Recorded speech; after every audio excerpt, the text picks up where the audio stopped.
तो आज हम भगवद गीता के जो तीसरा भाग है उसके बारे में चर्चा आरंभ करेंगे।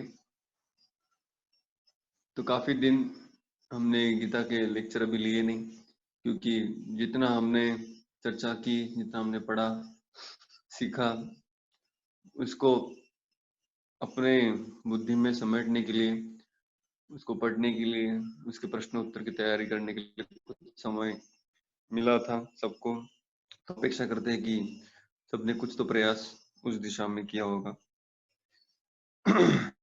और उसी समय यहाँ पर गोवर्धनिको विलेज में भी कई सारे अलग अलग कोर्सेस, कार्यक्रम, लेक्चर्स, डिस्कशंस चालू हुए। तो उसके दौरान भी मुझे भी ये गीता क्लास के लिए समझना थोड़ा मुश्किल हो गया। तो जैसे हम कुछ भक्त है जो एक साथ आकर कुछ आचार्य के पुस्तकों को पढ़ रहे हैं, कुछ ऐसे ग्रुप है जहाँ में अभी हम वृंदावन, जो यहाँ पर प्रभुपाद की कृपा से प्रकट हुआ है, तो इस वृंदावन के बारे में सखोल चर्चा करने के लिए यमुना जी क्या है, गोवर्धन जी कौन है, उनके तत्व क्या है, लीला क्या है, उनके सारे डिटेल, तो उसके बारे में भी एक सत्र चालू हुआ। और फिर नरसिंह चतुर्दशी का भी गौराम प्रभु का कई सारा क्लासेस हुआ। बीच में फिर हमारा ब्रह्मचर्य का भी कुछ फेस्टिवल था। इससे बहुत सारे कार्यक्रम यहाँ पर चल रहे थे। तो इसलिए नरसिंह चतुर्दशी और उसके आगे पीछे हम कुछ प्रवचन नहीं कर पाए, लेकिन अभी हम आज से पुनः अपने उस श्रृंखला को कायम रखेंगे, रोज मिलने का प्रयास करेंगे। तो आज हम इस तीसरे सेक्शन को आरंभ कर रहे हैं, जिससे कि हमारा जो गीता का अध्ययन का जो आदत है वो छूट ना जाए। जैसे मैंने कुछ भक्तों को फोन पे स्टोरी बताया था कि आदत हमारी न छूटे, इसके लिए प्रयास करना कितना आवश्यक है। जैसे एक गांव में बहुत सारे लोग परेशान थे, सारे किसान परेशान थे, क्योंकि 1-2 साल से वहां पर बारिश नहीं हो रहा था। तो वर्षा न होने के कारण सारे किसान साथ में आकर उन्होंने फैसला किया कि इंद्र, जो इस वर्षा के लिए जिनके पास वो शक्ति है, जो जिम्मेदार है, तो उनके लिए यज्ञ किया जाए, पूजा की जाए, उपासना की जाए, ताकि वो इंद्र हमें हमारी इच्छाओं की पूर्ति करेंगे। तो सारे किसानों ने मिलकर इंद्र यज्ञ किया, लेकिन इंद्र कई सालों से इन लोगों ने यज्ञ न करने की वजह से बहुत ही क्रोधित थे, और उन्होंने कहा कि नहीं, यहाँ पर वर्षा नहीं होगी, 12 साल तक वर्षा यहाँ पर होगी ही नहीं। तो इंद्र से ये सुनने के बाद सारे किसान और परेशान हो गए कि 12 साल तक वर्षा नहीं होगी। तो सबने उनको विनती की कि कुछ तो बताइए, कि कुछ तो उपाय होगा कि कैसे वर्षा वापस आ सकती है। तो उन्होंने कहा कि नहीं नहीं, कुछ नहीं हो सकता, लेकिन फिर भी आप दयालु हैं।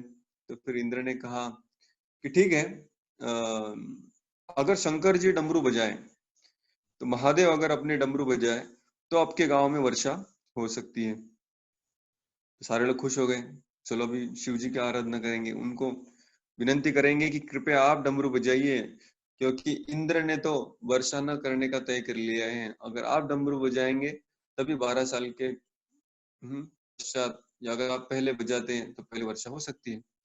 तो सबने शिव जी की आराधना करना आरंभ किया।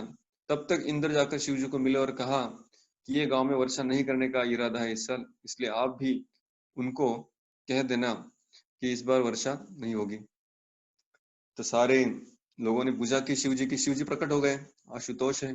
सारे किसानों ने पूछा कि अरे शिव जी, आप महान हैं, भक्तों के बहुत दयालु हैं, भक्तों के ऊपर दया करते हैं, तो कृपया आप अगर आपके डमरू बजाएंगे तो फिर यहाँ पर वर्षा हो सकती है, हमारी सबकी खेती बच जाएगी।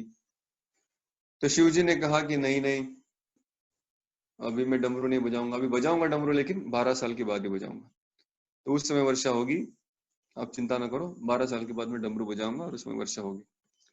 सब किसान परेशान हो गए कि अरे इंद्र ने भी नहीं सुना, शिव जी भी नहीं माने वर्षा करने के लिए। तो सारे लोग नाराज होकर अपने अपने गांव में चले गए, सब ने अपने खेती के काम बंद कर दिए, क्योंकि जब बारिश नहीं होने वाला है तो फिर खेत को जोत कर उसमें हल चलाकर क्या फायदा है, बीज क्यों बोए जाए। क्योंकि वर्षा तो आनी नहीं वाली। लेकिन उस गांव में एक किसान था, जो किसान वहां पर अपने खेती में हल चला रहा था, अपने खेत को जोत रहा था, बीज भी लगा रहा था, सारी व्यवस्था कर रहा था। तो कुछ किसान उसके पास आकर बोले, अरे आपको मालूम नहीं कि 12 साल तक वर्षा नहीं होने वाली थी खेती करने का? तो उसने कहा कि नहीं नहीं, 12 साल के बाद जब वर्षा होगी और तब मैं अगर प्रयास करूं खेती करने का, तो 12 साल में तो मैं सारी अपनी खेती भूल जाऊंगा। तो इसलिए मेरी आदत को बनाए रखने के लिए मैं खेती कर रहा हूँ। तो सारे लोग बोले बोले पागल है, ऐसे कुछ फल तो मिलने वाला नहीं, ऐसे क्यों कर रहे हैं?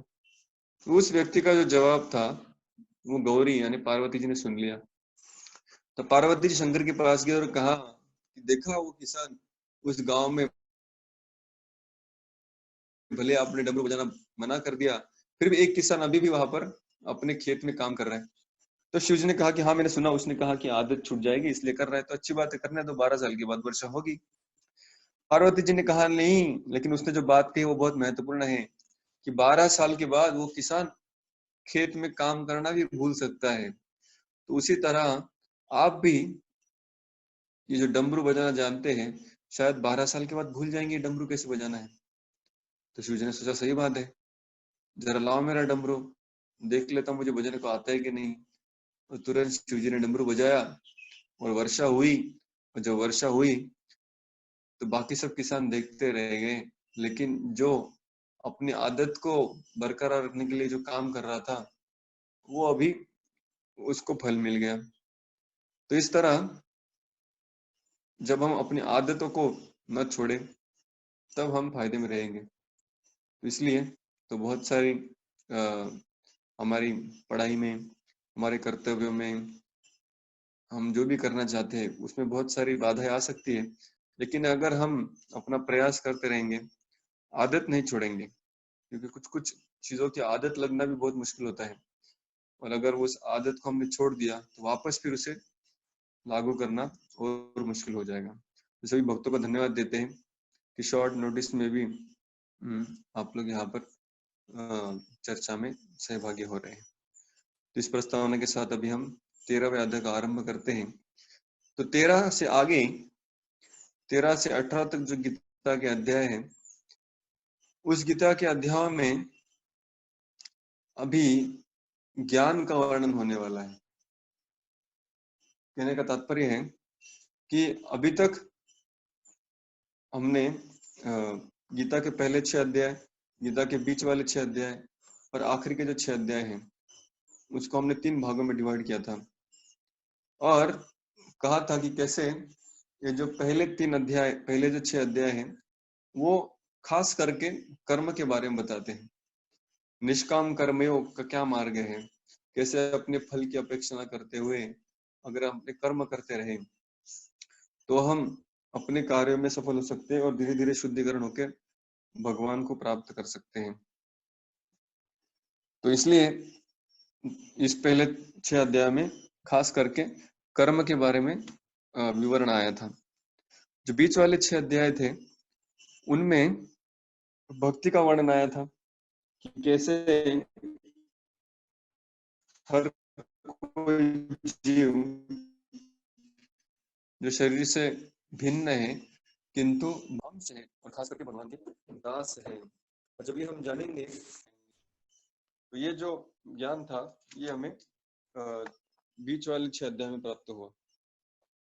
अभी हम अगले 6 अध्याय में प्रवेश कर रहे हैं, जहां पर कृष्ण ज्ञान के बारे में बताने वाले हैं। ज्ञान मतलब इस दुनिया में जितनी भी सारी चीजें हैं, ये भौतिक जगत, आत्मा, परमात्मा, ये सृष्टि कैसे चलती है, ये सब के बारे में जो ज्ञान है, उसका वर्णन अभी भगवान इस आखिरी के 6 अध्याय में करने वाले। अभी कोई कहेगा कि अगर जब कह दिया कि जो बीच वाले 6 अध्याय हैं उसमें जो भक्ति का वर्णन हुआ, वो भक्ति योग ही सबसे श्रेष्ठ योग है, तो फिर अभी वापस इस ज्ञान का वर्णन क्यों किया जा रहा है? अगर व्यक्ति भक्ति समझ गया तो फिर वो सारी चीजों को जान लिया, और भगवान को प्राप्त करने का वो सबसे आसान तरीका है। जैसे हमने देखा था 9वें अध्याय में, राज विद्या राज गुह्यम पवित्रम इदम उत्तमम प्रत्यक्षावगमम धर्म्यम सुसुखम कर्तुम अव्ययम। तो अगर इस जो बीच वाले 6 अध्याय में दिए हुए भक्ति योग अगर सर्वश्रेष्ठ है, आसान है, भगवत प्राप्ति कराने के लिए सक्षम है, तो फिर पुनः अभी ये ज्ञान की क्या जरूरत आ गई? क्योंकि ये जो आखिरी के 6 अध्याय है, कभी कभी लोगों को लगता है ये जरूरी ही नहीं है, क्योंकि अभी तक तो जो जानना था वो सब कुछ हमने जान लिया है। गुह्य ज्ञान, गुह्यतर ज्ञान या गुह्यतम ज्ञान, तो इस तरह हमें तो सारे सीक्रेट्स पता चल गए, भी पुनः वापस ज्ञान का क्यों यहाँ पर उल्लेख किया जा रहा है? ये पहला संशय है। दूसरा संशय है, जो शुद्ध भक्ति थी उसका जो वर्णन किया गया, उसमें प्रभुपाद जी ने बहुत जगह पर श्लोक को कोट किया, अन्याभिलाषिता शून्यम ज्ञान कर्मादि अनावृतम अनुकूलेन कृष्णानुशीलनम भक्ति उत्तम। तो जो उत्तम भक्ति होती है वो तो उसमें ज्ञान और कर्म का कुछ लेश मात्र भी संपर्क नहीं होता। तो अभी जब हम भक्ति जान लिए तो फिर भगवान पुनः ये ज्ञान के बारे में क्यों कह रहे हैं? तो ये जो ज्ञान अगले 6 अध्याय में वर्णन किया जाने वाला है, आचार्य बताते हैं कि ये ज्ञान जब हमारे पास होगा तब हम अपने भक्ति मार्ग को और अच्छी तरह से कर सकते हैं। तो भक्ति में सहयोग देने के लिए कैसे भक्ति अच्छे से कर पाए, ये भक्ति के ज्ञान को समझाने के लिए अगले 6 अध्याय हैं। जब व्यक्ति अगले 6 अध्याय में जो दिया गया वर्णन है वो अगर ठीक से समझ ले तो फिर भक्ति करना उसके लिए और आसान हो जाएगा।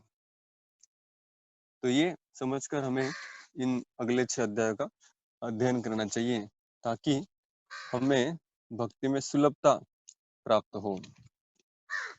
तो ये जो अध्याय है, जैसे कि हमने यहाँ पर देख रहे हैं, ये जो अध्याय है, इस अध्याय में अर्जुन भगवान को प्रश्न पूछता है कि कृपया मुझे इन चीजों के बारे में ज्ञान दीजिए। 6 प्रकार की चीजें अर्जुन यहाँ पर पूछता है भगवान को, जिनके वर्णन भगवान इस अध्याय में करने वाले हैं।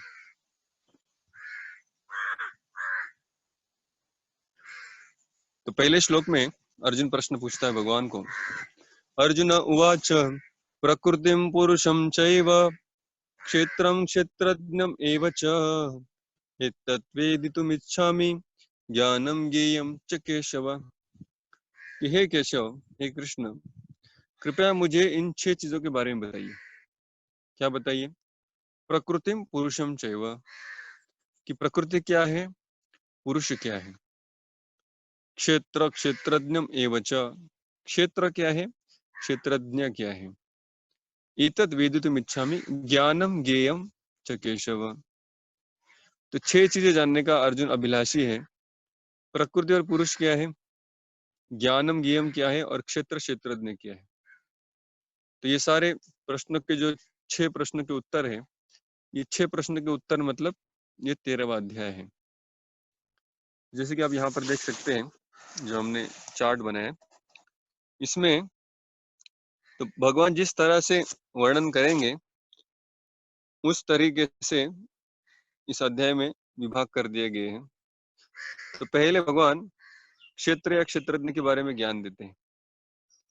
तो क्षेत्र क्षेत्रज्ञ का जो ज्ञान है, तो संक्षिप्त में क्षेत्र यानी जब जीव इस दुनिया में आता है तो उसको कार्य करने के लिए कुछ कार्य क्षेत्र चाहिए, फील्ड ऑफ एक्टिविटीज।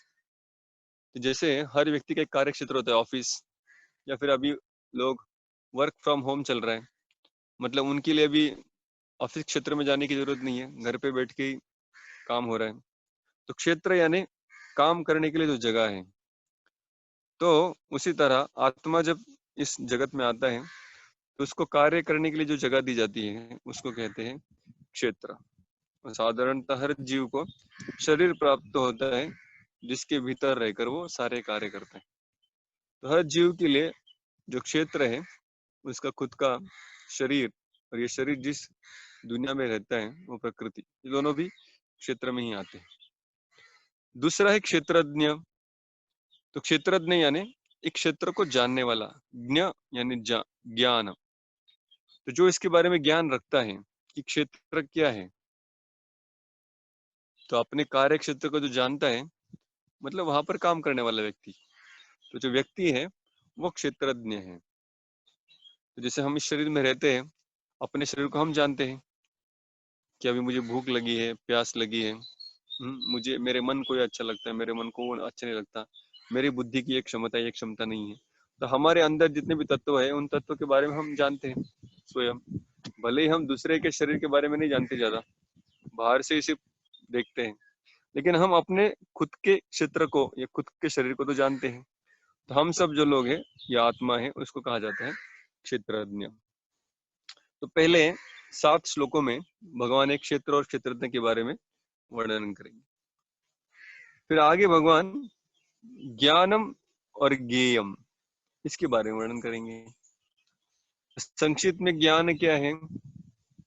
क्षेत्र और क्षेत्रज्ञ के बारे में जानना। मतलब शरीर और आत्मा के बारे में जो जानता है, वो जो ज्ञान है उसको ज्ञान कहते हैं। और ज्ञेयम यानी क्या जानना आवश्यक है, या अपने ज्ञान के गति, ये ज्ञान के ध्येय क्या है। तो भगवान स्वयं उसके ध्येय है। तो ज्ञेयम यानी इस जगत में परमात्मा। तो परमात्मा जो पूरी दुनिया के बारे में ज्ञान रखता है, अल्टीमेटली इस दुनिया का सारा ज्ञान है, वो क्या समझने के लिए है, उसको कहते हैं ज्ञेयम। तो ज्ञेयम यानी अपने ज्ञान का ध्येय क्या है, किसको हम अल्टीमेटली समझना चाहते हैं। तो इस जगत में जब व्यक्ति अपना तर्क लगाए, बुद्धि लगाए, ज्ञान प्राप्त करे, तो ultimately at the end he should come to know परमात्मा। परमात्मा जो सबके हृदय में रहता है, उसको समझने के लिए जरूरी है। इसलिए ज्ञेयम यानी अपने ज्ञान का जो ध्येय है वो परमात्मा है। तो ये हो गए 4 प्रश्नों के उत्तर। फिर भगवान आगे वर्णन करते हैं 20 से 26 में, पुरुष और प्रकृति क्या है। तो क्षेत्र मतलब शरीर था, क्षेत्रज्ञ यानी शरीर के अंदर रहने वाला आत्मा था, ज्ञान यानी क्षेत्र और क्षेत्र के बारे में जो जानता है उसको ज्ञान कहा, ज्ञेयम ये सारा ज्ञान अल्टीमेटली कहा आपको लीड करेगा, तो वो होंगे परमात्मा। और फिर अभी आगे अर्जुन ने और एक प्रश्न पूछा है, पुरुषम प्रकृति, ये 2 कौन है ये भी बताइए। तो पुरुष तो हम जानते हैं, साधारणतः हम इस शब्दों को इस्तेमाल करते हैं, स्त्री पुरुष। तो साधारण संबंधों में स्त्री और पुरुष में पुरुष मालिक या संभालने वाले का कार्य करता है, और प्रकृति संभाली जाने वाली होती है। या पुरुष भोक्ता होता है और प्रकृति भोग्य होती है। उसी तरह इस पूरी सृष्टि में पुरुष यानी इस पूरी सृष्टि का जो उपभोक्ता है, वो पुरुष नाम से उसको संबोधित किया गया है। साधारणतः यहाँ पर पुरुष मतलब आत्मा भी हो सकता है, जो अपने खुद के शरीर के अंदर रहकर उसका उपभोग लेता है। लेकिन ये पूरी सृष्टि के अंदर पुरुष ढूंढेंगे तो परमात्मा भी उसका पुरुष है। तो इसलिए पुरुष के 2 अर्थ हो सकते हैं, आत्मा या परमात्मा, जो सारी इस प्रकृति का भोग करते हैं। और प्रकृति शब्द तो हमारे लिए नया नहीं है, प्रकृति हमने पहले भी कई बार देखा है। ये सारा जो भौतिक जगत है उसको प्रकृति कहा जाता है। तो अभी ये सारा चीज जो यहाँ पर 13वें अध्याय में वर्णन करने वाले हैं, क्षेत्र क्या है, क्षेत्रज्ञ क्या है, ज्ञान क्या है, ज्ञेयम क्या है, पुरुष क्या है, प्रकृति क्या है, और फिर ये पुरुष और प्रकृति कैसे एक दूसरे के साथ इनका नाता क्या है, कैसे ये कार्य करते हैं, ये जब व्यक्ति जानेगा तो बहुत सारी डे टू डे एक्टिविटीज, बहुत सारे उसके जो कार्य हैं, उसमें वो स्पष्टता से देख पाएगा, क्लैरिटी। जैसे हमने चर्चा की थी कि गीता का जो ज्ञान है अपने जीवन में क्लैरिटी हमें देता है। क्लैरिटी यानी जो भी चीजें हो रही है, कौन कर रहा है, क्यों कर रहा है, कैसे हो रहा है, ये सारी बातें समझ में आने लगती हैं, ठीक है नहीं। जैसे कोई भी जीवन में समस्या है, लेकिन उस समस्या के बारे में अगर ज्ञान है, स्पष्ट है कि क्यों हुआ, कैसे हुआ, तो फिर व्यक्ति इतना डरता नहीं है। लेकिन जब चीजें अस्पष्ट होती है, अनक्लियर होती है, धुंधली होती है कि ये कहाँ से आया, क्यों हमारे जीवन में आया, मैं ही क्यों इसका शिकार बन गया। तो ये सारे जो प्रश्न होते हैं और उनके कोई उत्तर मिलते नहीं, सब कुछ अनक्लियर, धुंधला होता है, तब समस्या भयानक या भयावह लगती है, उस पर डर बना रहता है। तो गीता में इस 13वें अध्याय से आगे भगवान ने बहुत सारी जो सूक्ष्म चीजें इस दुनिया में जो हमें बार बार हमारे सामने प्रश्न उत्पन्न होते हैं, तो ये सारे प्रश्न के उत्तर अभी इन अध्यायों में वर्णन किए जाएंगे। तो खास करके हमने कहा कि ये जो अगले 6 अध्याय हैं वो ज्ञान के बारे में वर्णन करेंगे। तो जैसे हमने पिछले अध्याय में चर्चा की थी और आपके प्रश्न उत्तरों में भी एक प्रश्न है कि पूर्ण ज्ञान किसे कहते हैं। तो आप लोग को शायद याद होगा पूर्ण ज्ञान किसे कहते हैं। तो जो ज्ञान, दिव्य ज्ञान किसे कहते हैं कि जब कोई ज्ञान 3 चीजों के बारे में वर्णन करता है। तो तीन चीजें कौन सी थी जो हमने देखा था कि इस जगत में जीव है, कार्य करता है, मतलब जिसको हम कहते हैं सोल। दूसरा था सुपर सोल या परमात्मा यानी ईश्वर। और फिर तीसरी थी प्रकृति, जो हमारे को पूरी करने के लिए हमारे साथ कार्य करती है। तो हमने देखा था ये 3 लोग जब कार्य करेंगे तब इसको कहते हैं संपूर्ण ज्ञान, यानी सोल, ईश्वर और प्रकृति। इन तीनों का जो संबंध जानता है, आत्मा का ज्ञान, प्रकृति का ज्ञान और ईश्वर का ज्ञान जिसके पास है, उसको कहते हैं संपूर्ण ज्ञान। तो ये जो अगले आने वाले अध्याय हैं, इन सभी में आत्मा, प्रकृति और ईश्वर के बारे में ज्ञान दिया जाएगा। हालांकि ईश्वर के बारे में ज्ञान हमने बीच वाले जो 6 अध्याय थे उसमें जान लिया था। अभी आत्मा के बारे में जो ज्ञान था वो भी हमने पहले जो अध्याय थे 1 से लेकर 6 तक, उसमें भी उसका हमने वर्णन और बहुत सारा चर्चा उसमें किया था। जैसे दूसरे अध्याय में भगवान ने आत्मा के बारे में बहुत सारा ज्ञान दिया। लेकिन अभी जो भगवान यहाँ पर खास करके बताने जाने वाले हैं वो है प्रकृति का ज्ञान।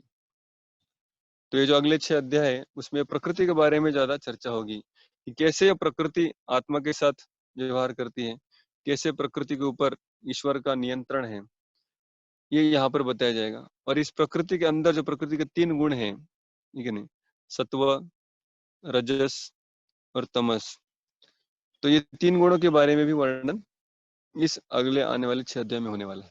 जैसे अभी हम 13वां अध्याय देख रहे हैं, तो उसमें क्षेत्र क्षेत्रज्ञ आया। तो क्षेत्र यानी क्या? प्रकृति। क्षेत्रज्ञ यानी सोल। ज्ञानम मतलब इन दोनों का ज्ञान। ज्ञेयम मतलब जिसको अल्टीमेटली जानना है वो मतलब ईश्वर। पुरुष यानी वापस ईश्वर और सोल दोनों को भी पुरुष कहा सकता है। और प्रकृति। तो देखिए इसमें जो भी 6 शब्द थे जो 13 अध्याय में अर्जुन ने प्रश्न पूछा है, ये इन्हीं 3 चीजों के बारे में चर्चा कर रहे हैं। तो इसलिए इन सारे अलग अलग शब्दों को देखकर हमें भ्रमित नहीं होना है, कुछ नया चीज यहाँ पर चर्चा नहीं हो रहा है। तो हमने जो पहले चर्चा किया था, पूरा ज्ञान, संपूर्ण ज्ञान मतलब 3 चीजें, तो इसके बाहर इस दुनिया में और कुछ भी नहीं है। जो अगर हमने सोल क्या है, प्रकृति क्या है, ईश्वर क्या है, इसके बारे में जान लिया, तो फिर हमारे लिए और कुछ जानने के लिए बचता नहीं है। जैसे हमने कहा कि अभी तक पहले 1 से लेकर 6 अध्याय में आत्मा के बारे में ज्ञान हो गया था, ईश्वर का ज्ञान 7 से 12 में हो गया था। अभी इस प्रकृति के बारे में ज्ञान, बहुत ही सविस्तर ज्ञान यहाँ पर देने वाले हैं। जैसे 13वें अध्याय के बाद जो 14वां अध्याय आएगा, तो 14वें अध्याय में गुणत्रय विभाग योग। तो 3 गुण क्या होते हैं, सत्वर क्या होता है, रजस क्या होता है, तमोगुण क्या होता है, और फिर सत्व रजस तम का कैसे उसका प्रभाव होता है, उसके बारे में जानकारी दी जाएगी 14वें अध्याय में। फिर हम आगे जाएंगे 15वें अध्याय में। तो 15वें अध्याय में बताया जाएगा कि कैसे इस प्रकृति में जो जीव रहता है वो यहाँ से निकलकर ईश्वर के पास कैसे जाएगा।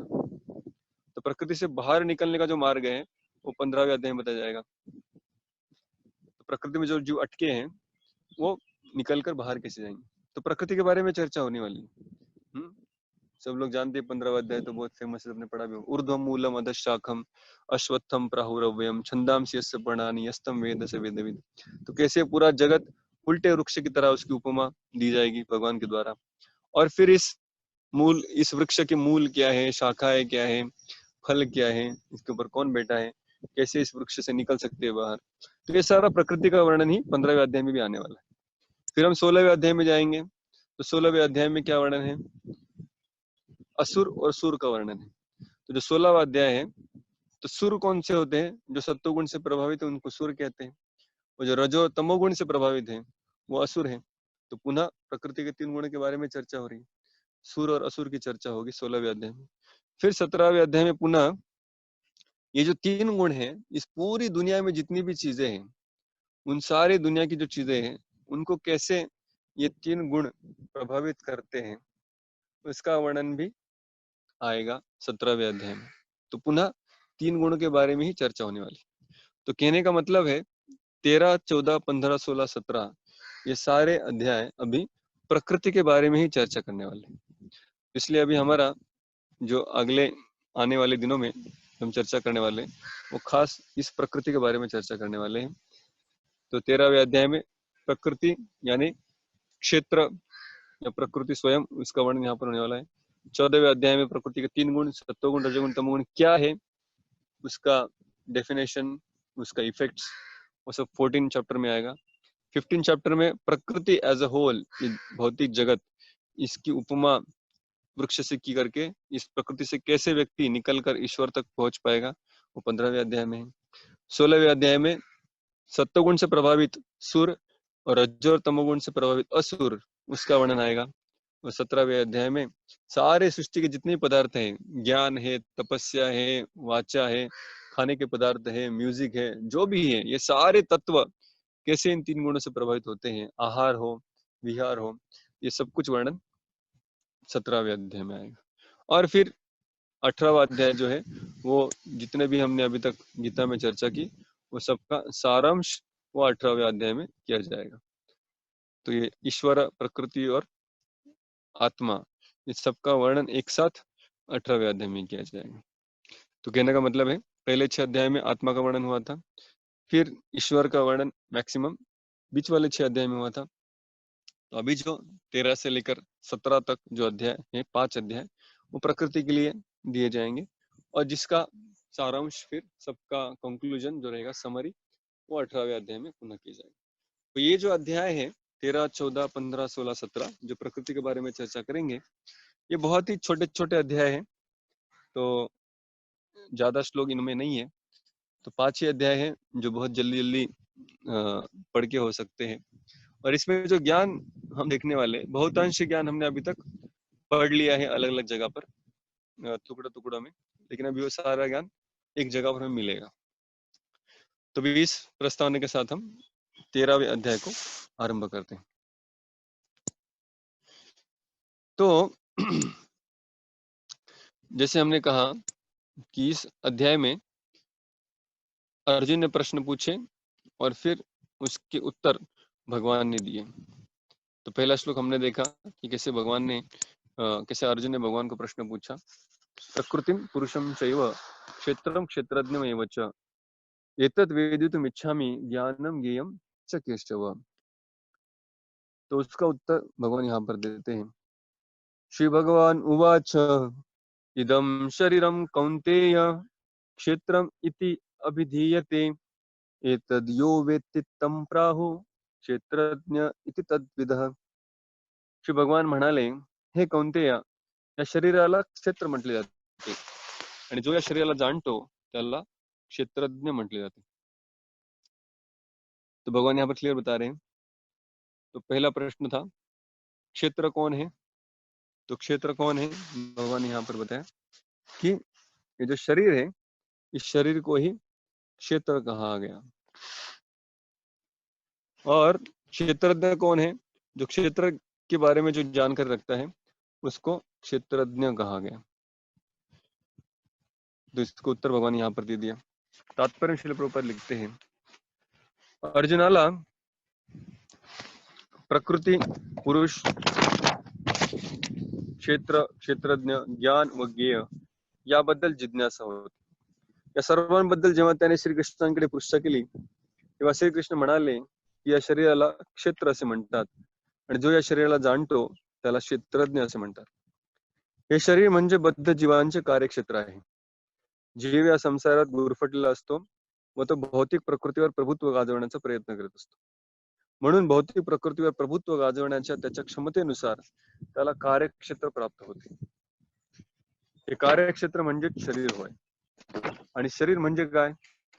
प्रभुपाद यहाँ पर क्लियरली बताएं कि जब इस भौतिक जगत में हम आते हैं, जैसे हमने उदाहरण देखा था, माता के पास जाती है और कहती है कि मुझे भी कुकिंग करना है, तो माता जानती है कि अभी जिस क्षेत्र में मैं कार्य कर रही हूँ उस क्षेत्र में ये काम नहीं कर सकती कि उसकी इसका जो नियंत्रण है वो मेरे इतना नहीं है, इसका जो एक्सपर्टीज है मेरे इतना नहीं है, इसकी जो कैपेसिटी है मेरी इतनी नहीं है. तो माता क्या करती है, उसको अपने क्षेत्र में प्रवेश नहीं देती है, उसके लिए एक छोटा सा क्षेत्र वो मार्केट से खरीद के लेके आती है. इसको कहते हैं टॉय किचन. छोटासा भातुकलीचा खेळ म्हणून एक छोटा सा वो किचन लेके आती है जिसमें छोटे कुकर, छोटे बर्तन, छोटा गैस, छोटे चम्मच, सब कुछ होता है. तभी उस बच्चों को खेलने के लिए माता ने वो किचन लेके आई. अभी लड़की होगी तो उसको किचन चाहिए, लेकिन अगर कोई लड़का हो तो फिर उसे शायद किचन नहीं, उसको शायद कोई ट्रैक्टर, जेसीबी, रेलगाड़ी ऐसा कुछ चाहिए होगा. तो उसकी इच्छा के अनुसार उसको माता पिता खेलने के लिए जगह दे देते. तो उसी प्रकार भगवान ने जब देखते कि जीवों के अंदर स्वतंत्र रहकर जीने की इच्छा है तो उनको भी एक क्षेत्र दे देते. बोले ठीक है भाई, तू यहाँ पर कार्य कर. तो उसको जो स्वतंत्रता मिलती है तो स्वतंत्रता से वो अपने शरीर को चलाने का प्रयास करता है और फिर उस शरीर से उस शरीर को धारण करने वाला जो है उसको कहा जाता है क्षेत्रज्ञ. तो श्रील प्रभुपाद ये पहले पैराग्राफ में ये चीज बताएं कि कैसे ये शरीर जो है ये हर व्यक्ति का क्षेत्र है, उसका फील्ड ऑफ एक्शन या कार्य क्षेत्र है, और इसमें रहने वाला जो जीव है वो क्षेत्रज्ञ है. प्रभुपाद अभी आगे लिखते हैं कि ये क्षेत्र क्या है, ये शरीर क्या है, किससे बना हुआ है, कैसे कार्य करता है. तो प्रभुपाद यहाँ पर बताते हैं कि शरीर हे इंद्रियांनी बनलेले आहे. बद्ध जीवाला इंद्रियभोग करावयाची इच्छा असते आणि इंद्रियोपभोग घेण्याच्या त्याच्या कुवतीनुसार त्याला शरीर किंवा कार्यक्षेत्र उपलब्ध करून देते. तो उसकी कितनी कैपेसिटी हैंडल करने की, वैसा ही उसको शरीर प्रदान किया जाएगा. ठीक है. जैसे हम जब छोटे होते हैं तब हम छोटी सी गाड़ी जो पिताजी लाके देते हैं वो गाड़ी को हमको हाथ से धक्का मारना पड़ता है या फिर सामने रस्सी लगा के खींचना पड़ता है क्योंकि हमारा उतना ही कैपेसिटी. लेकिन जैसे हम थोड़े से बड़े हो जाते हैं तो फिर रिमोट कंट्रोल की गाड़ी आ जाती है, या फिर जिस गाड़ी को थोड़ा पीछे खींचेंगे तो फिर आगे चली जाएगी. या रिमोट हैंडल करने की या गाड़ी के मैकेनिक्स अगर समझने की हमें कैपेसिटी आ जाती है तो हमारे खिलौने और थोड़े प्रगत हमें प्राप्त होती है. वही बच्चा और थोड़ा बड़ा हो जाता है तो उसको ट्राइसिकल प्राप्त होती है, फिर और बड़ा हो जाएगा तो बाइसिकल प्राप्त होती है, फिर और कॉलेज में जाने लगा तो बाइक मिलती है. सबको मिलती है ऐसा नहीं है, लेकिन मिल सकती है. तो पिताजी कैसे उसको देते हैं कि उसकी संभालने की क्षमता कितनी है वैसा उसको खिलौना प्रदान करेंगे. तो वैसे भगवान हर जीव को अलग अलग प्रकार के शरीर प्रदान करते हैं कि कितनी उसकी इच्छा है और कितनी उसकी कुवत है. इसलिए शरीर को क्षेत्र कहा जाता है, वो बद्ध जीव का कार्य क्षेत्र है. आता जो मनुष्य स्वतःच्या शरीराशी तादात्म्य करतो त्याला क्षेत्रज्ञ म्हटले जाते. अब जैसे व्यक्ति उस गाड़ी में बैठ जाता है तो अभी वो गाड़ी ही मैं हूँ ऐसे समझने लगता है. गाड़ी को कुछ चोट आई, खरोच आई, सिग्नल में किसी ने स्क्रैच कर दिया, ठोक दिया, तो व्यक्ति इतना आग बबूला तो इतना परेशान हो जाता है मानो उसको खुद को ही किसी ने ठोक दिया हो. हालांकि व्यक्ति को खुद को कुछ ठेच नहीं पहुंची है, लेकिन गाड़ी के साथ तादात्म्य करने से, गाड़ी के साथ अपने आप की पहचान जोड़ने से उसको भी दर्द हो रहा है.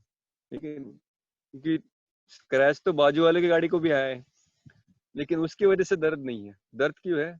अपने गाड़ी को स्क्रैच है इसलिए दर्द है. क्यों? क्योंकि वो गाड़ी अपनी है.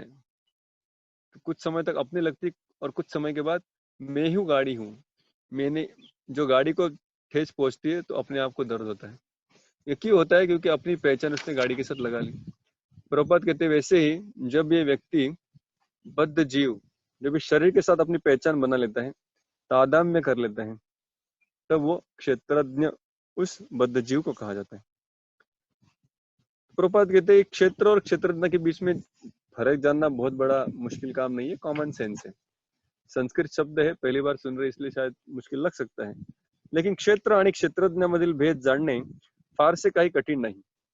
कोणतीही व्यक्ती जाणू शकते की बालपणापासून वृद्ध कालापर्यंत तिच्या शरीरामध्ये अनेक बदल होतात, तथापि व्यक्ती ही तीच राहते. गाड़ी बहुत सारी बदल देते हैं हम, मगर चलाने वाला वही रहता है. मतलब गाड़ी अलग है, व्यक्ति अलग है.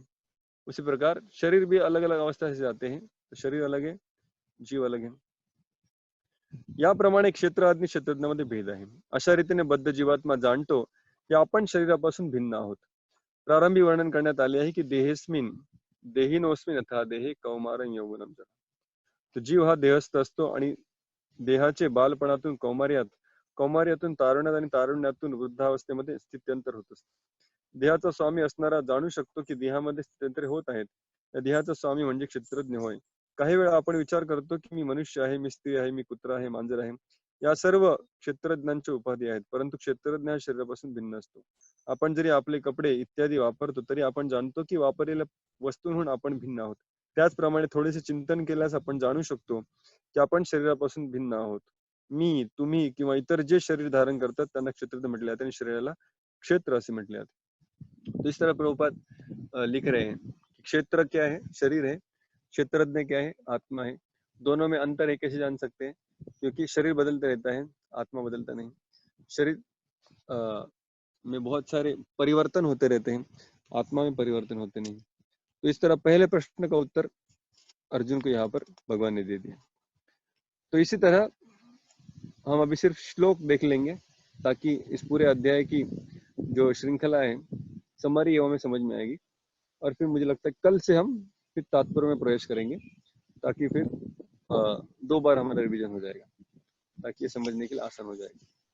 तो सिर्फ समझाने के लिए हमने पहला श्लोक पढ़ा जिसमें हमने क्षेत्र क्या है, क्षेत्रज्ञ क्या है, इसके बारे में जान लिया.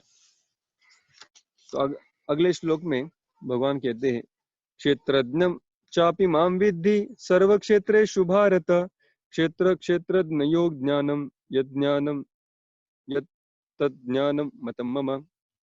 तो भगवान आगे कहते हैं हे भारत, सभी शरीरों में क्षेत्रज्ञ मैं भी उपस्थित हूँ, ये तू जान ले. और ये शरीर और इस क्षेत्रज्ञ का जो जानकारी है उसे ज्ञान कहते हैं, ये मेरा मत है. भगवान ने कहा हर शरीर में तो क्षेत्रज्ञ है आत्मा, लेकिन साथ साथ और एक क्षेत्रज्ञ है. वो कौन है? परमात्मा. ये 2 क्षेत्रज्ञ हो गए अभी. तो शरीर की जानकारी रखने वाला आत्मा भी होता है, साथ साथ परमात्मा भी होता है. फर्क क्या है? आत्मा सिर्फ अपने शरीर के बारे में जानता है, लेकिन परमात्मा सारे शरीर और पूरी भौतिक सृष्टि के बारे में जानता है. तो इसलिए क्षेत्र को जानने वाला भगवान कह रहे हैं मैं भी हूँ, ये सभी के बारे में जानता है. तभी क्षेत्रज्ञ के अंदर 2 व्यक्ति आ गए, एक आत्मा, दूसरा परमात्मा.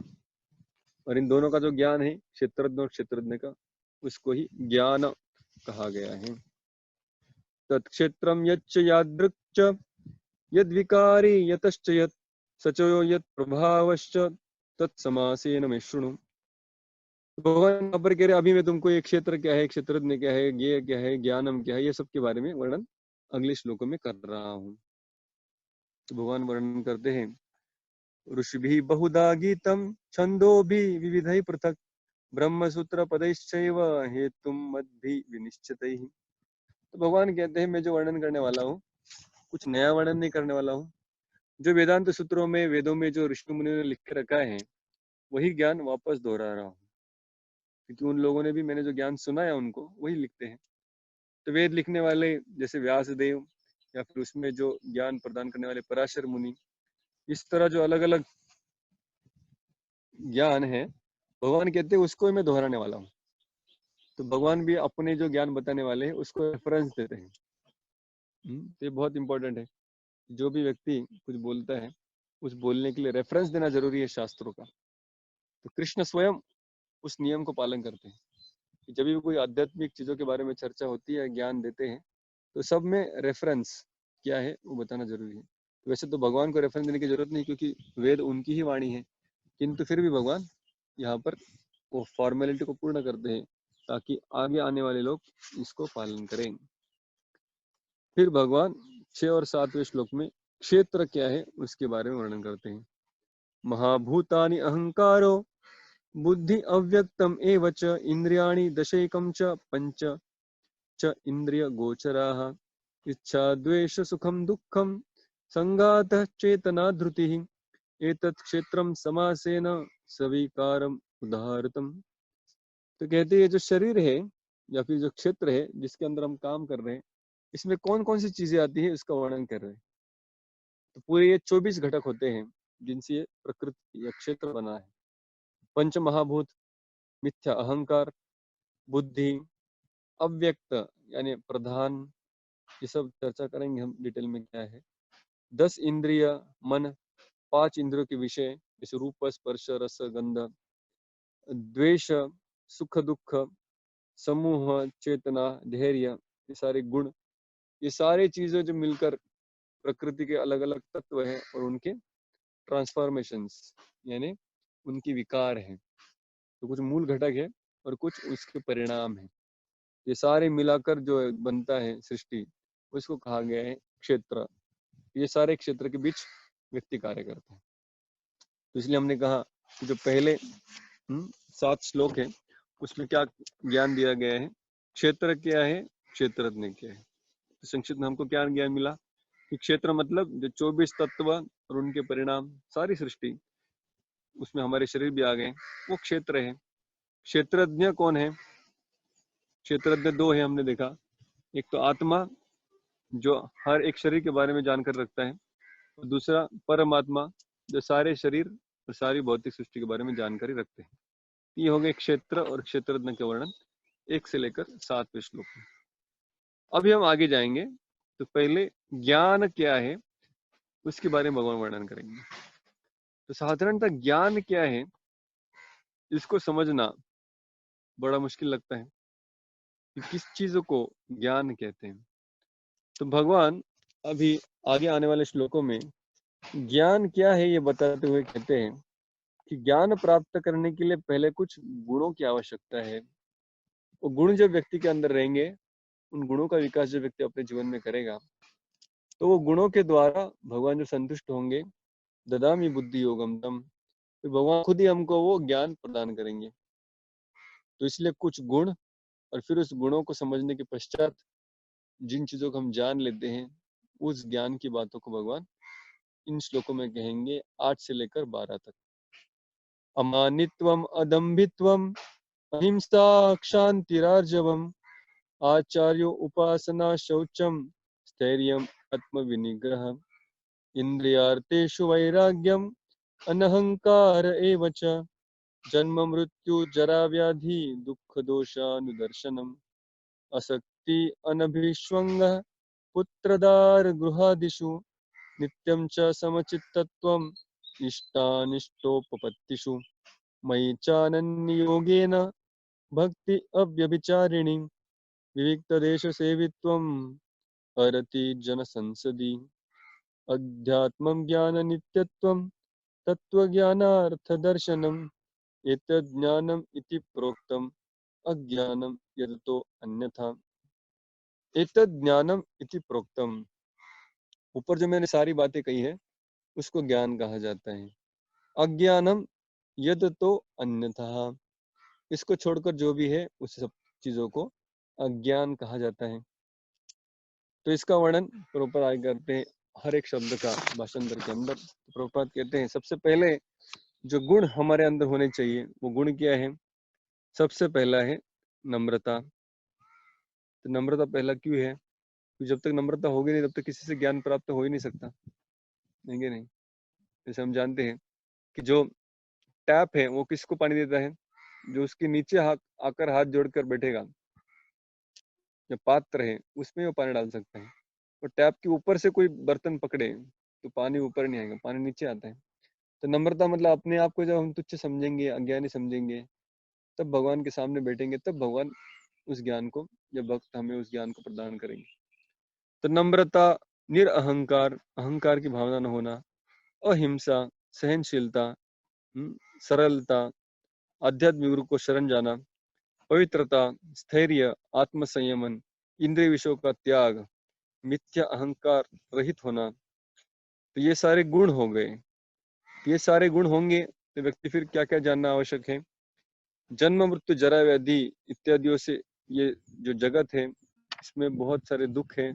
ये 4 दोष हैं इस जगत के, जन्म, मृत्यु, जरा, व्याधि, ये जानना। फिर इस जगत से फिर अनासक्ति होना, फिर अपना घर, पत्नी, अपने रिलेटिव्स, इन सभी से अनासक्ति होना, इष्ट अनिष्ट चीजों में भी समचित्त रहना, और निरंतर भगवान की अनन्य भक्ति करना, एकांत में रहना, दुस्संग से दूर रहना, आत्म साक्षात के महत्व को स्वीकार करना, परम सत्य की तत्वता खोज करना, ये सारी चीजें हैं। ये सभी को मिलकर कहा जाता है ज्ञान। तो ये सब की हम चर्चा करेंगे सविस्तर में, लेकिन अभी जानना जरूरी है कि भगवान पहले कुछ गुण बताते हैं, फिर कुछ ज्ञान के तत्व बताते हैं, क्योंकि जब तक गुण नहीं है तब तक ज्ञान हासिल नहीं किया जा सकता। कि ये जो ज्ञान है, आध्यात्मिक ज्ञान, जिसे हमने चर्चा की थी, स्टेट स्पेसिफिक है, जैसे हमने 9वीं अध्याय में चर्चा की थी। अनसूयवे, जब तक व्यक्ति अनसूयवे, द्वेष रहित नहीं होता, तब तक भगवान के बारे में ज्ञान नहीं प्राप्त कर सकता। वैसे जब तक ये सारे ऊपर दिए हुए गुण प्रकट नहीं होंगे, तब तक हम पूर्ण ज्ञान को, दिव्य ज्ञान को समझ नहीं पाएंगे, इस भौतिक जगत को, प्रकृति को समझ नहीं पाएंगे। क्योंकि व्यक्ति जब तक अहंकार से युक्त है, तो भले प्रकृति कितना भी सिखाना चाहे, जैसे हम देख रहे हैं अभी कोरोना के समय में, कितने सारे लोग धीरे धीरे अपनी सोच को बदल रहे हैं। कह रहे नहीं, मैं सोच रहा था कि मैं दुनिया में कुछ कंट्रीब्यूट कर रहा हूँ, लेकिन जब हम सारे मानव बुद्धिमान, हम सब जब घर में बैठे हैं, तो प्रकृति और अच्छे से चल रहा है। इसका मतलब है हमारे हस्तक्षेप की कोई आवश्यकता ही नहीं थी। हमारे हस्तक्षेप से सिर्फ प्रकृति का विध्वंस ही हो रहा था, वो दूषित ही हो रही थी, विकृत हो रही थी। लेकिन जब हमने हमारा हस्तक्षेप कम कर दिया है या बंद कर दिया है, तो प्रकृति पुनः अपने मूल स्वरूप में प्रकट हो रही है, अच्छे से चल रही है। ठीक है नहीं? मानव को छोड़कर सारे जीव संतुष्ट है। आज के समय पर मानव ही सिर्फ भयभीत है। तो मानव को अभी समझ में आ रहा है कि मैं जिस अहंकार को लेकर जी रहा था, उस अहंकार की कोई आवश्यकता नहीं है। तो ये व्यक्ति कौन जान पाएगा? जो नम्रता से, सरलता से विचार करेगा। अगर उसमें वो गुण नहीं है, तो फिर वो इस समय भी कैसे और पैसा कमाया जा सकता है, कौन सा नया बिजनेस स्टार्ट करूं, लेकिन नहीं, किस तरह भगवान को दोष दूं, यही सब सोचते रहेगा। तो सिर्फ परिस्थिति से व्यक्ति सीखता नहीं है। अगर उसमें कुछ गुण नहीं है, तब वो निष्कर्ष तक या कंक्लूजन तक नहीं पहुंच पाएगा। तो इसलिए भगवान जब ज्ञान की बात करते हैं, उसमें पहले कुछ सद्गुणों के बारे में चर्चा करते हैं। ये सद्गुण होंगे तो फिर अगले जो मुद्दे हैं ज्ञान के, वो समझ में आएंगे। तो इसलिए हमने देखा कि ये जो 8 से लेकर 12 श्लोक है, इसमें ज्ञान के बारे में वर्णन हुआ। अब ये सारा ज्ञान प्राप्त कर कर अल्टीमेटली जानना किसको है, ज्ञेयम क्या है, क्या हमें हासिल करना है, ये ज्ञान का ध्येय क्या है। तो ज्ञेयम यानी जानने योग्य, जैसे कर्तव्य मतलब करने योग्य, वैसे ज्ञेय मतलब जानने योग्य। तो किसके बारे में ज्ञान हासिल करने का हम प्रयास कर रहे हैं, अल्टीमेट हमारे ज्ञान का ध्येय कौन है, उसका वर्णन अगले श्लोक में करते हैं, 13 से लेकर 19 तक। तो ये जो है वो है परमात्मा। तो इस परमात्मा का वर्णन अगले श्लोक में होगा, जहाँ पर भगवान बताएंगे ये जो परमात्मा है, ये मतलब ईश्वर जो है, ये ना तो जीव है ना तो प्रकृति है। जो हमने ट्रायंगल देखा था, त्रिकोण, ये तीनों में जो ईश्वर है वो तीसरा व्यक्ति है। ना ये सत है ना असत है। तो सत यानी जीव था, असत यानी प्रकृति थी। तो ना सत है ना असत है। फिर भगवान कहेंगे ना ही इसके ऊपर प्रकृति का कुछ प्रभाव होता है, 3 गुणों के परे होता है ये। परमात्मा।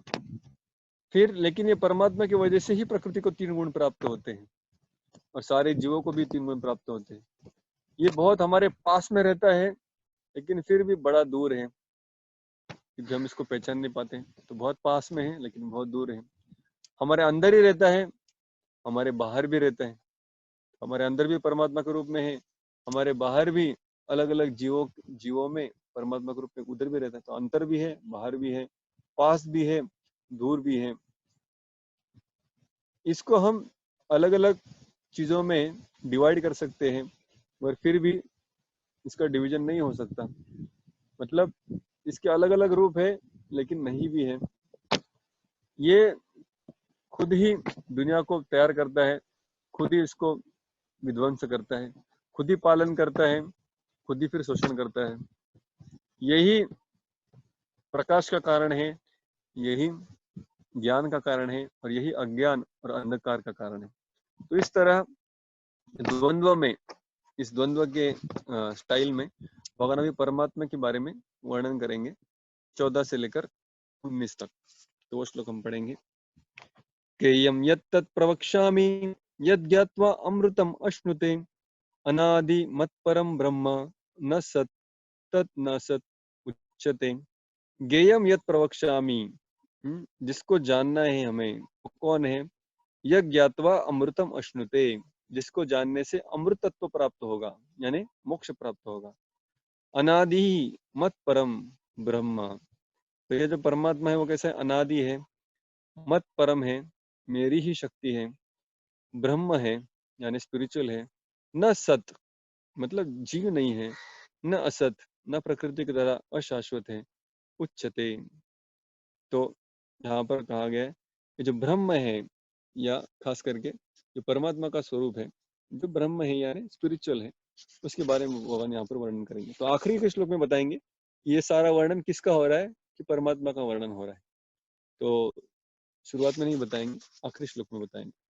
सर्वतः पाणिपादम तत् सर्वतो अक्षिशिरो मुखम सर्वतः श्रुतिमत लोके सर्वम आवृत्य तिष्ठति। ये जो परमात्मा है सब तरफ रहता है, ठीक है। तो ऑल परवेडिंग, तो सब दिशाओं में इसका सर्वतः पाणी पादम तत्, सब तरफ इसके हाथ है, सब तरफ इसके पैर हैं। पाणी यानी हाथ, जैसे पानी ग्रहण करते हैं विवाह में, यानी हाथ स्वीकार करना। तो पाणी यानी हाथ, पादम यानी पैर, सब तरफ इसके हाथ है, सब तरफ इसके पैर हैं। तत्सर्वम अक्षि ही, अक्षि यानी आंखें, सब तरफ जिसकी आंखें हैं। शिरो यानी जिसके सर है, मुखम जिसका चेहरा है या मुख है। सर्वतः श्रुतिमत लोके सर्वम आवृत्त तिष्ठति, तो सब में आवृत्त होने वाला ये जो है वो क्या है? परमात्मा है। सर्वेन्द्रिय गुणाभासम सर्वेन्द्रिय विवर्जितम असक्तम सर्वभूतैव निर्गुणम गुणभोक्तृ च। सर्वेन्द्रिय गुणाभासम, सब इंद्रियों को अलग अलग प्रकार का गुण देने का काम यही करते हैं।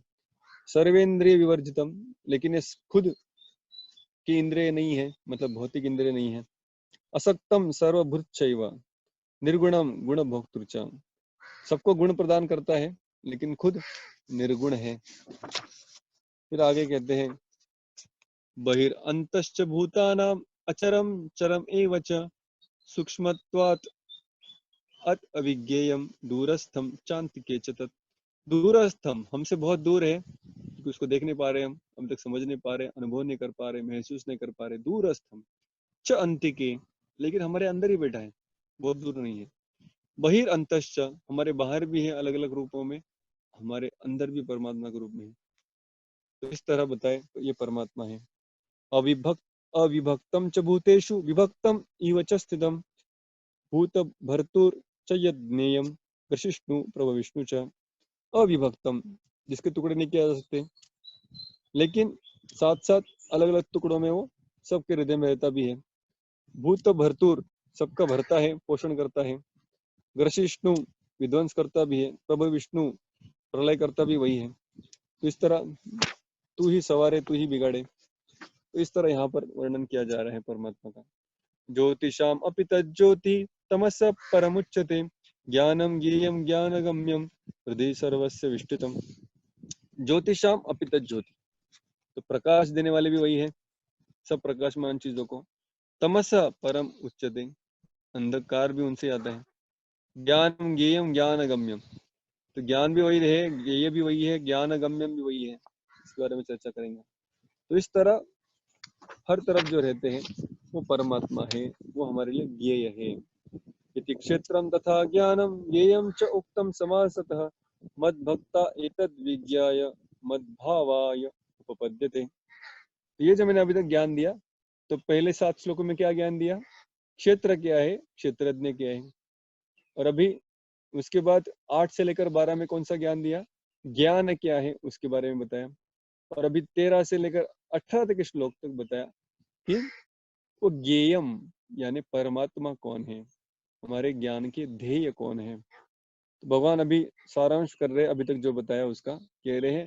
इति क्षेत्रम तथा ज्ञानम ज्ञेयम च उक्तम समासत। अभी तक मैंने जो क्षेत्र क्या है, ज्ञान क्या है, ज्ञेय क्या है, इसके बारे में बताया। एक्चुअली उसके बारे में कौन जान सकता है? मद भक्ता एतद विज्ञाय, सिर्फ मेरे भक्त है वो इसको सही तरीके से जान सकते हैं, पहचान सकते हैं। और ये पहचानने के बाद मद भावाय उपपद्यते, और फिर वो मेरी आराधना करते हैं, मेरी भक्ति करते हैं। तो सिर्फ भक्त ही इस परमात्मा को, ज्ञेय को समझ सकते हैं, ये भी भगवान कहते हैं।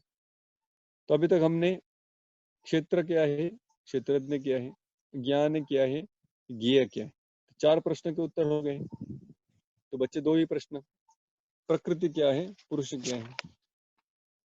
तो क्षेत्र क्षेत्रज्ञ 1 से 7, ज्ञान 8 से 12, ज्ञान के लिए अलग अलग सद्गुण पहले बताए, फिर ज्ञान के अलग अलग मुद्दे बताए, फिर ज्ञेयम यानी परमात्मा कौन है उसके बारे में 13 से 18 तक बताए, और 19 में बताए ये सारी चीजें सिर्फ भक्त ही जान पाता है।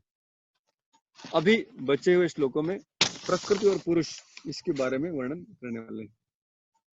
तो पुरुष और प्रकृति यानी आत्मा और प्रकृति या परमात्मा और प्रकृति कैसे एक दूसरे के साथ कार्य करते हैं, इनका इंटरेक्शन कैसे है, तो जो प्रकृति विषय है महत्वपूर्ण, वो अभी प्रारंभ हो रहा है।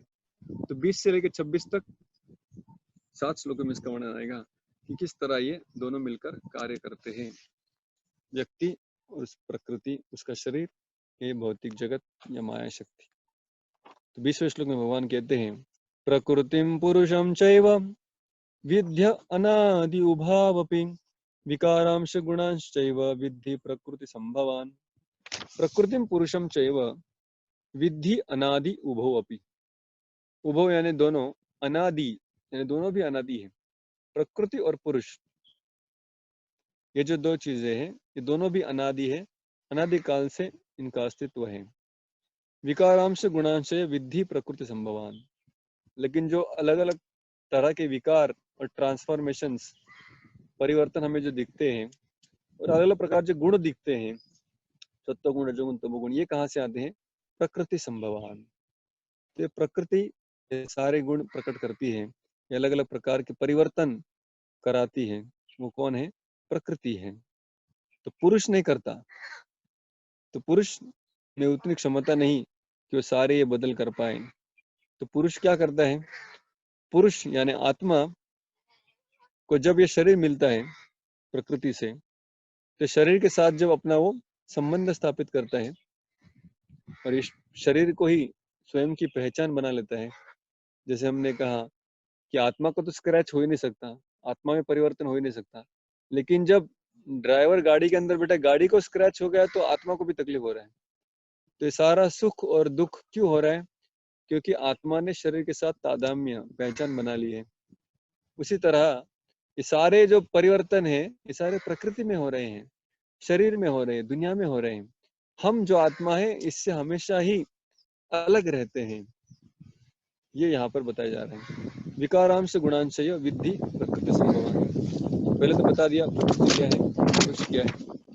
फिर आगे बताते हैं कार्य कारण कर्तृत्वे हेतु प्रकृतिरुच्यते पुरुष सुख दुखानां तृत्वे हेतुरुच्यते। तो कहते हैं अभी जो भी चीजें संसार में होती है, इसमें फिर अभी ये दोनों हाथ में हाथ मिलाकर काम करते हैं।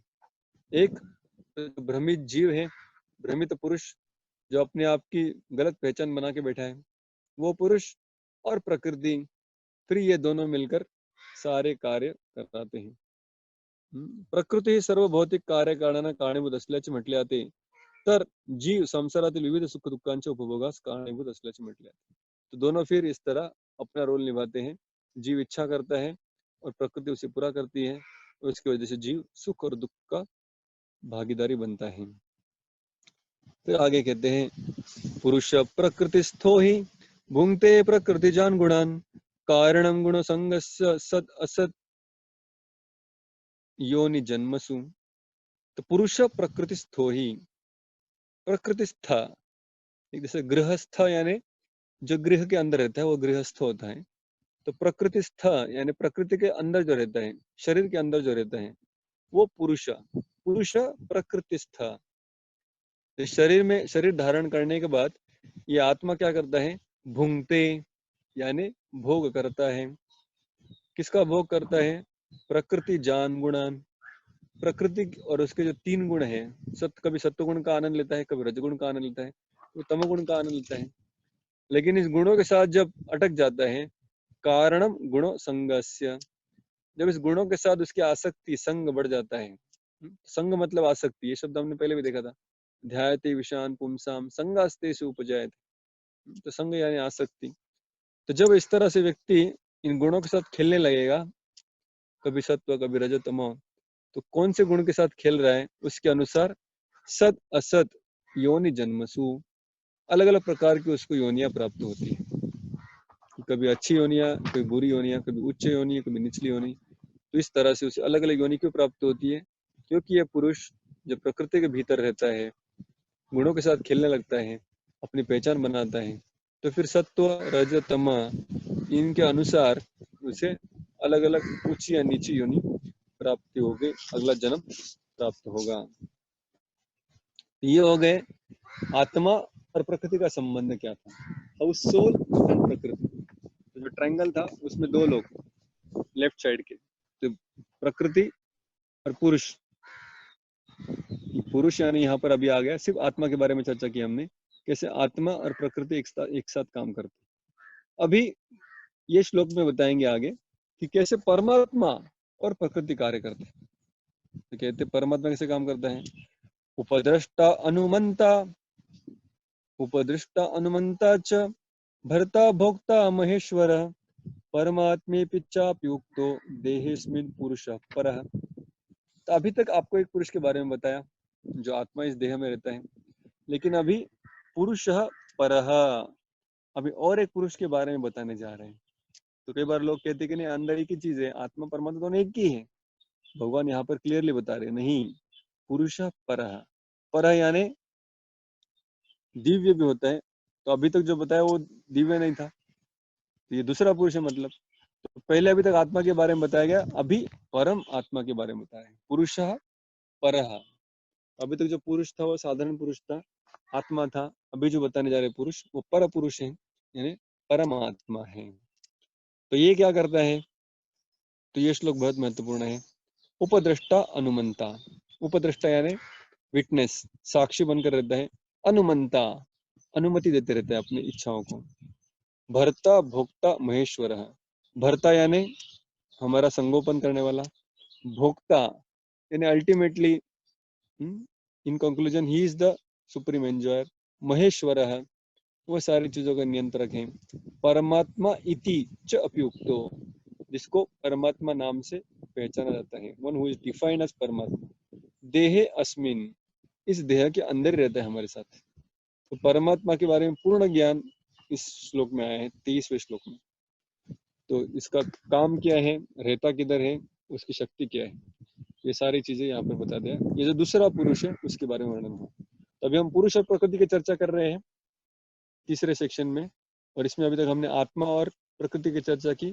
अभी परमात्मा की चर्चा कर रहे हैं कि परमात्मा कैसे प्रकृति से कार्य करता है. वो सिर्फ कुछ करता नहीं है, कुछ इंटरवेंशन नहीं करता, no active role, only passive role. उपदृष्टा अनुमंता, सिर्फ विटनेस करता है और आशीर्वाद देता है. अनुमंता तथास्तु. फिर आगे भगवान कहते हैं, य एवं वेत्ति पुरुषम प्रकृतिम च गुणैः सह सर्वथा वर्तमानोऽपि न स भूयो अभिजायते। तो इसके बारे में जो जान लेगा पुरुष और प्रकृति के बारे में, तो दो पुरुष, आत्मा परमात्मा और एक प्रकृति, इसके बारे में जो जानेगा, प्रकृति च गुण सह, प्रकृति के गुणों के बारे में जो जानेगा, ठीक है नहीं।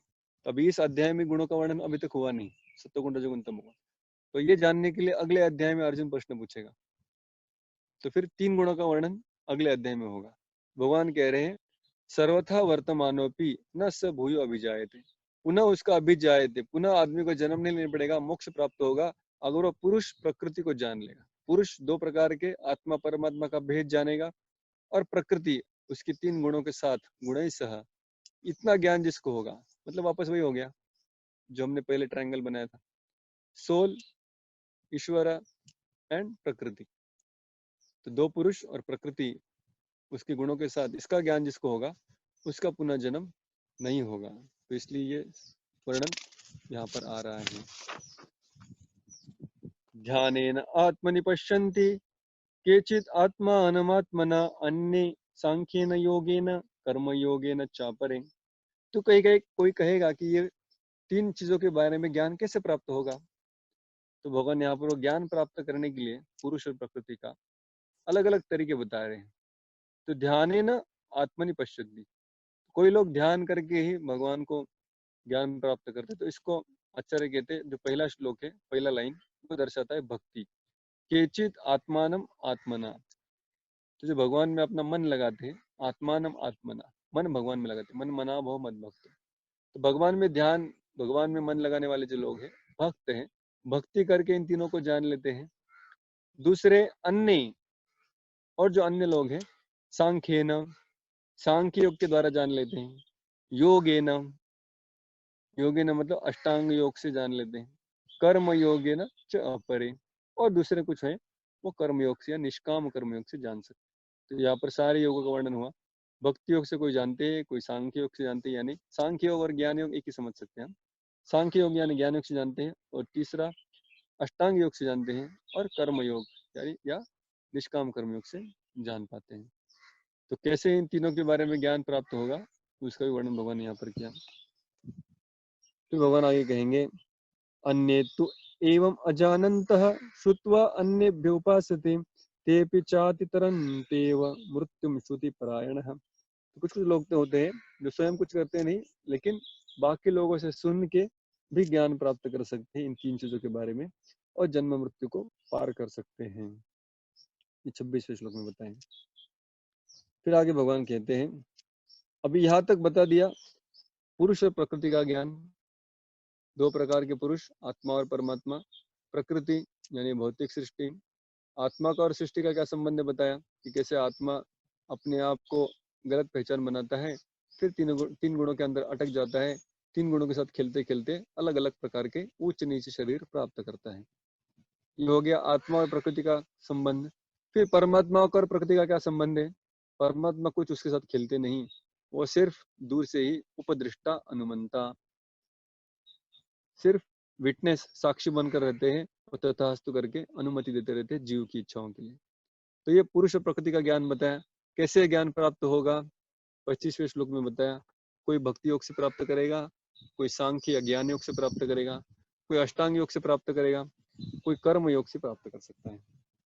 तो या कुछ लोग जो कुछ भी करते नहीं, वो दूसरों से सुनने मात्र से, श्रुति परायण है, तो सुनने से भी ये ज्ञान प्राप्त हो सकता है।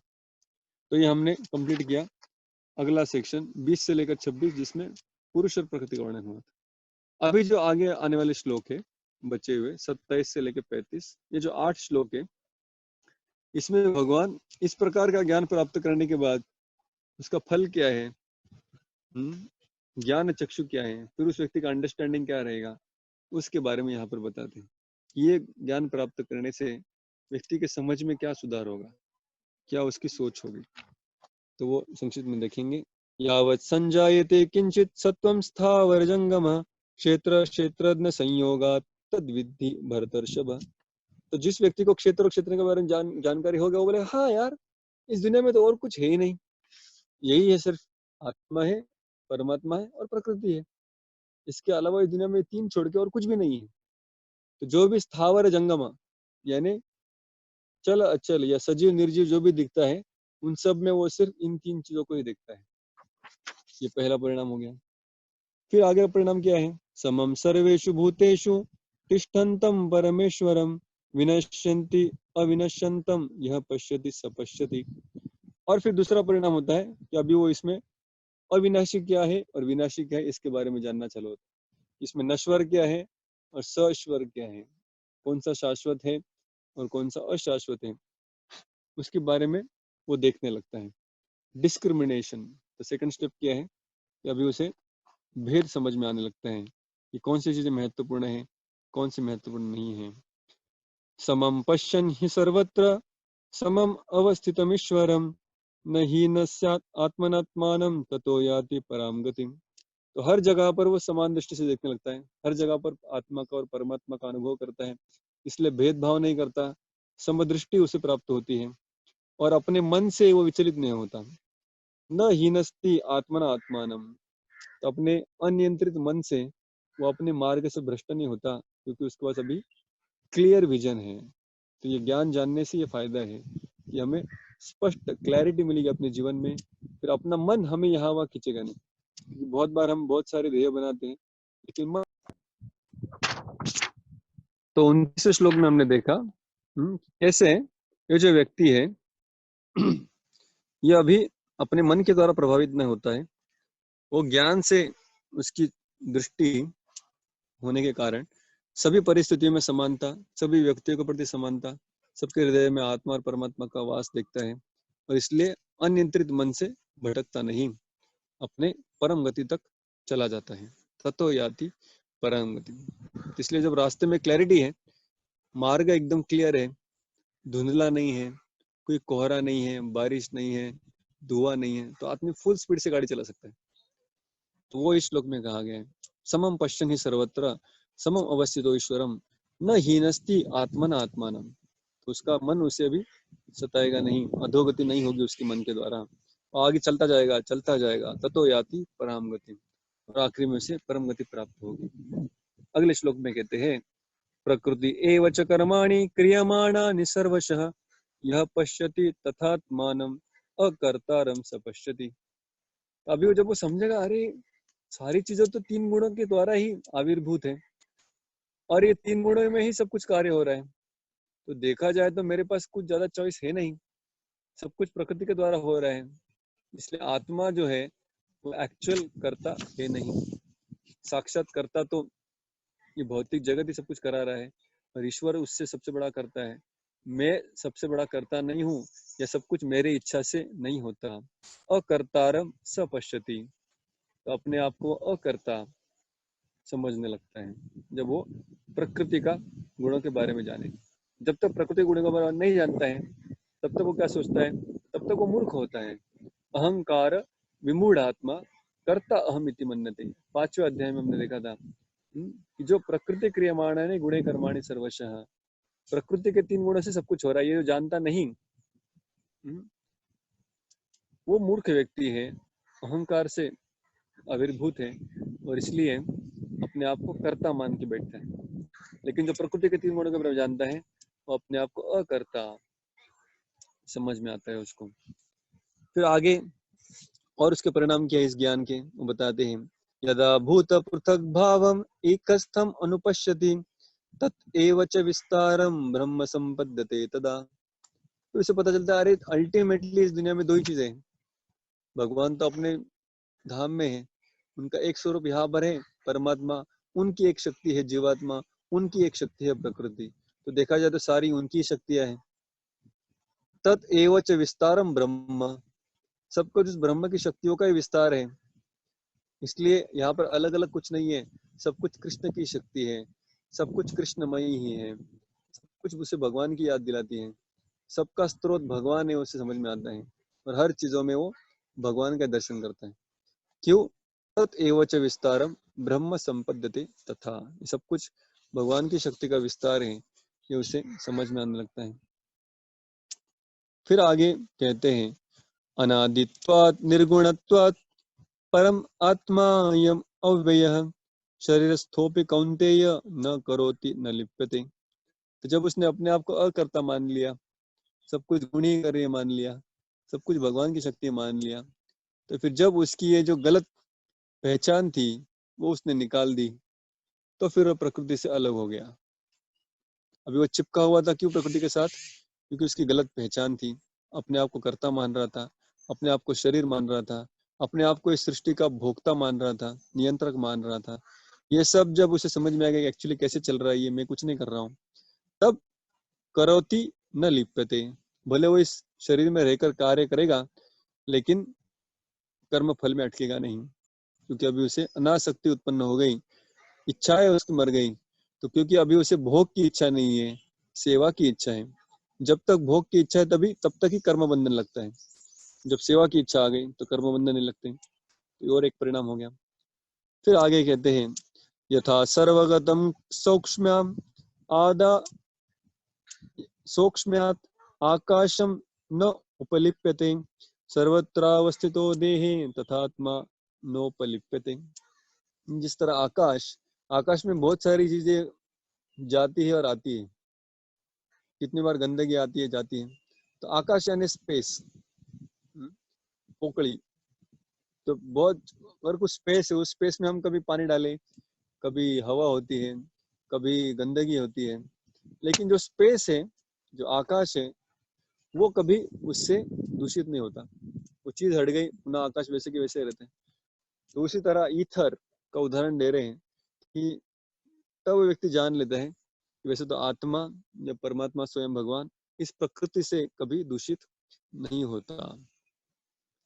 फिर आगे उसे समझ में आता है यथा प्रकाशयते कह कृष्णम लोकम इमं रविः क्षेत्रम क्षेत्री तथा कृष्णम प्रकाशयति भारत। तो जिस तरह सूरज उगता है तो सब तरफ प्रकाश ही प्रकाश उत्पन्न होता है, उसी तरह ये जो ज्ञान है क्षेत्र और क्षेत्रज्ञ का, ये जानने के बाद व्यक्ति के भी जीवन में सूर्य मानो उदित हो जाता है। इस रात्रि में गाड़ी चलाना मुश्किल है, अगर बहुत ही अंधेरा और गाड़ी को भी लाइट ना हो, लेकिन अगर अचानक सुबह हो गई तो फिर गाड़ी चलाना आसान हो गया। तो वैसे भगवान कह रहे हैं जब इस व्यक्ति को इस अध्याय में जो ज्ञान आने वाला है, प्रकृति क्षेत्र और क्षेत्रज्ञ, ये जो जान गया, समझ गया बिना किसी संशय के, तो फिर ऐसा व्यक्ति के जीवन में प्रकाश ही प्रकाश है। फिर कोई द्वंद्व नहीं है, कोई समस्या नहीं है, कोई संशय नहीं है, कोई भ्रम नहीं है। फिर आखिरी में भगवान इसका कंक्लूजन बताते हैं क्षेत्र क्षेत्रज्ञयो एवं अंतरम ज्ञान चक्षुषा भूत प्रकृति मोक्षम च ये विदुर यान्ति ते परम। तो इस तरह जिसे ज्ञान चक्षु प्राप्त होंगे, अभी तक हमने जो पढ़े श्लोक वो सब ज्ञान चक्षु से क्या क्या देखता है वो हमने देखा 27 से लेकर 34 तक। तो भगवान के ये ज्ञान चक्षु कैसे प्राप्त होते हैं? क्षेत्र क्षेत्रज्ञयो एवं, इसका अंतर जानने से, क्षेत्र क्या है क्षेत्रज्ञ का, ये सब जानने से ज्ञान चक्षु प्राप्त होते हैं। भूत प्रकृति मोक्षम च, तो क्षेत्र के बारे में जाना, लेकिन इसमें से छूटना कैसे है, बाहर कैसे निकलना है। भूत प्रकृति मोक्षम, भूत प्रकृति, इस प्रकृति से कैसे मोक्ष प्राप्त होगा, ये भी ज्ञान जैसे होगा। सिर्फ ये 3 चीजें क्या है वो नहीं जानेगा, चौथा भी चीज आ गया यहाँ पर, कैसे इसमें से बाहर निकल जाए। तो जो 15वां अध्याय है इसके बारे में वर्णन करेगा कि कैसे इस भौतिक जगत से मुक्ति प्राप्त हो सकती है। तो मोक्षम, तो उसका भी ज्ञान जैसे होगा। च ये विदुर यान्ति ते परम, उस व्यक्ति को वो मोक्ष प्राप्त होगा। यान्ति ते परम, परम गति उसे प्राप्त होगी। तो इस तरह भगवान इस ज्ञान को इसकी गुणगान करते हैं। जे ज्ञान चक्षुने क्षेत्र आणि क्षेत्रज्ञ यातील भेद पाहतात आणि भौतिक प्रकृतीपासून मुक्त होण्याचा मार्गही जाणू शकतात, त्यांना परम लक्ष्याची प्राप्ति होती। तो इस तरह भगवान 27 से लेकर 35 तक बताते हैं कि कैसे उस व्यक्ति के ज्ञान में फर्क पड़ता है, उसका रवैया दुनिया को देखने का बदलता है, अपने आप के जीवन को देखने का दृष्टिकोण बदलता है, और कैसे अंत में वो भगवान के परम धाम को जाने के लिए पात्र बन जाता है। तो इस तरह इस अध्याय में आखिरी के इस सेक्शन में भगवान ने ज्ञान चक्षु यानी इस ज्ञान का क्या महत्व है, क्या फायदा है, क्या रिजल्ट है, उसके बारे में वर्णन किया।